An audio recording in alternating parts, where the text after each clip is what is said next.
Welcome back to Grizidi Interactive Podcasts. My name is Akanksha Das and I'm a content marketer at Grizidi. This is episode 3 of our podcast series GDPR, the Sprint and the Marathon. In our last podcast, we talked about an understanding of the 8 fundamental individuals' rights, and awareness of the anomalies of these rights, and a discernment of the difference between the right to object and the right to restrict processing, and a grasp on why these 8 fundamental rights form the core of GDPR. Now that the enforcement date of the European Union General Data Protection Regulation is long gone, let's talk about how life has been post May 25th, 2018. With me is Monali Gupta, who's a fantastic product marketing specialist and has magical powers when it comes to powering through marketing campaigns. Hi Monali, glad you could join in today. Hi Akanksha, glad to be here and thank you for having me. Oh, well, for this episode, it had to be you. It's us, marketers, after all, that GDPR has had a considerable amount of impact on. It's only fair that you and I discuss today's subject, marketing life after May 25th, 2018. You're so right about that, so let's go ahead and share our insight around it right away. You got it. So, as we've already established, GDPR isn't just light reading. It covers plenty of ground and quite a descriptive one at that. As marketers, we've had to make sure that our marketing practices comply with GDPR, and GDPR does impact our marketing efforts in one way or the other. The inference that I'm drawing right now is that it would affect you too, whether you're a B2B marketer or a B2C marketer, regardless of your geographical location. Exactly. This covers the extraterritorial scope of the European Union GDPR. If you want to process the data of European Union citizens, you are required to be GDPR compliant. The pivotal thing to remember is that you need to keep your double opt-in list in order. And along with that, have a provable recorded database that confirms which individual has consented to what kind of communication and when. On the surface, GDPR seems extreme. Realistically, marketers need to be worried about and stay on guard for 3 key areas of marketing in the age of GDPR: data access, data consent, and data focus. Let's break it down, shall we, Akanksha? Gladly. First up, as you mentioned, is data access. So, data erasure, or the right to be forgotten, amongst all of the European Union citizens is the most talked about directive in GDPR.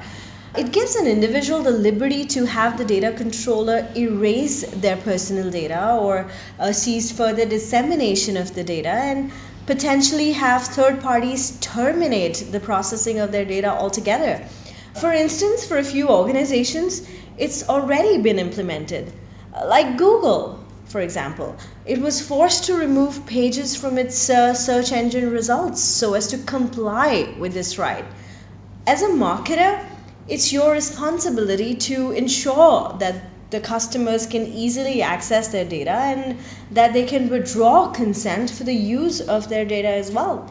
And practically speaking, this is as easy and straightforward as including an unsubscribe link within your email marketing template and linking it to a user profile that allows customers to manage their email preferences.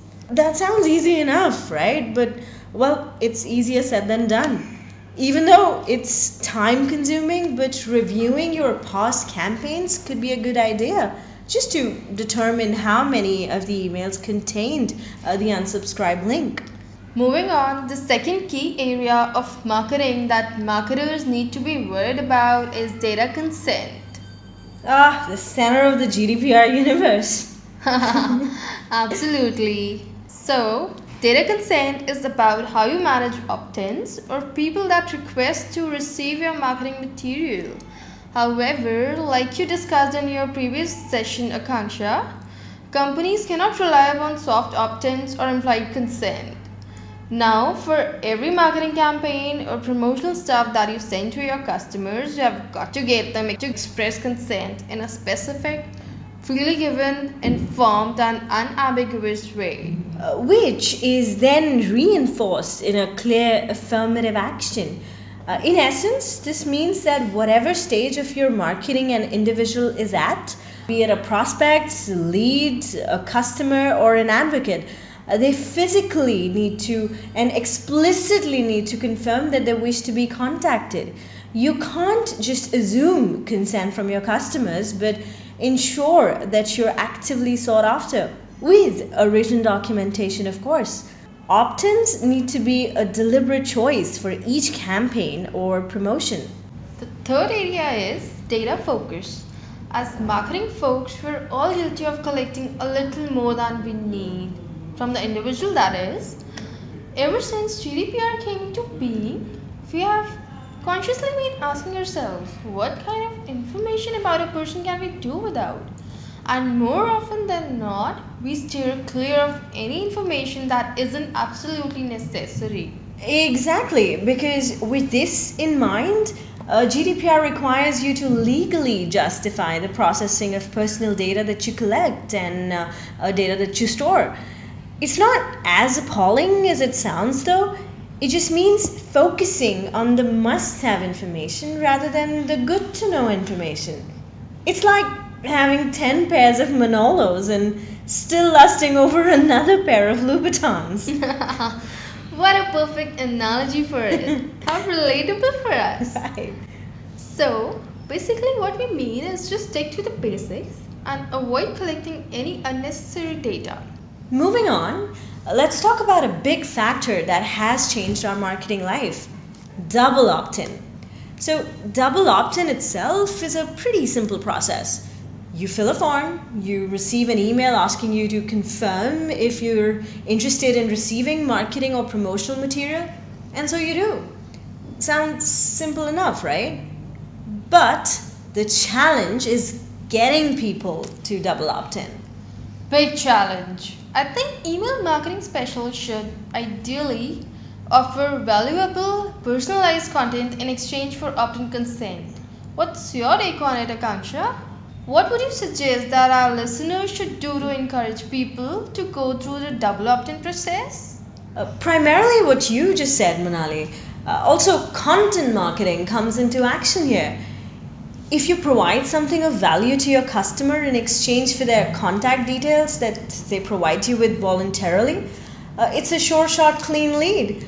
And to establish a reputation of producing high quality content amongst your target audience, open content like blogs or infographics work tremendously well. But it's best to use gated content to ask for double opt in details in exchange for more heavy or weighty information like white papers or resource guides or case studies. Also, I think the fastest way to assemble a genuine double opt in database is waiting for the opt in consent and details before you put your content out there. I'd recommend doing this through running an email campaign or through a pop up on your website or off the back of your form on your website. Well said, Monali. Now let's talk about existing databases and lists. It again boils down to target audience. So if you're a B2C marketer, you can continue to market them if they've double opted into your communications. And so post May 25th, none of us have been marketing to the ones who've not double opted in, isn't it, Manali? Oh, God forbid, but when it comes to B2B marketing, there's still a little bit of gray area. The part that GDPR takes us down in B2B marketing is the opt out legislation rather than opt in. There has been a considerable amount of discussion whether the e-privacy directive could be amended to get it in sync with GDPR. Oh, yes, and until last December, it looked like it would be amended, but in January this year, the first draft of e-privacy directive was published, and it's been decided that for B2B marketing, the opt-out position would stay rather than the relentless opt-in position. Yet, nothing is set in stone. As marketers, we need to remember that these drafts may change as well. Exactly. Moving on, Manali, let's quickly touch base on what a practical and doable GDPR checklist for marketers should be. Yes. Without building any ground, let's get right to this checklist. Number 1, impact assessment.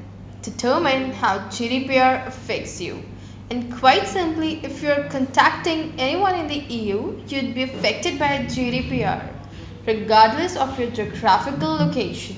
Number 2, an understanding of the fines and penalties.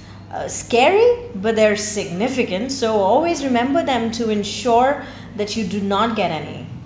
Number 3, data control systems. Ensure your CRM or marketing automation tool providers have their compliance systems in place too.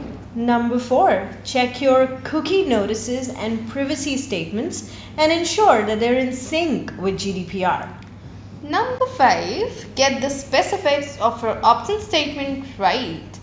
Get your legal team to approve it. Should be clear, explicit, and unambiguous. Number 6, also get explicit double opt-in consent from the ones with implied consent. Communicate with your customers and explain to them why you need them to go through the double opt-in process. Number 7, get targeted data lists as much as you can and get the maximum number of opt-in to your communication from that list set. As foolproof as this checklist is, we have another checklist for marketers to be GDPR ready and compliant. An action checklist, if you will. Marketers constantly need to analyze their data processes. So, number 1 on this list is how you collect data. That is the double opt in process. Number 2 is how you record data. That is documentation to prove receiving consent. Number 3 is how you store data. That is to ensure the security and privacy of personal data. Number 4, how you retrieve data so that in case you receive a data request, you should be able to provide the individual with that data. And number 5 is how you disclose data, as in who you share the individual's data with. That is other third-party controllers or processors. Number 6 is how you erase data. This is an adjacency to the right to be forgotten, that in case you receive a request from the individual to erase their information, you should be in a position to do it. No questions asked. All of this discussion kind of makes us all gloomy and feel like GDPR is our doom. Honestly, on many occasions I've wondered if there could be an upside to GDPR and if we'd ever become stable with our marketing ways, or would it always just be a deep and utter chaos? But believe it or not, there are big long-term advantages to GDPR. I completely agree. There are many silver linings in the dark GDPR cloud for us marketers. It seems depressing that all of a sudden you can't do what you used to be able to day in and day out, but rather than sending marketing back to its dark ages, GDPR is in fact a brilliant opportunity to fashion relevant and targeted strategies for people engaged with your brand. Absolutely. Creating a solid opt-in database will give you stronger understanding of what your customers are really interested in.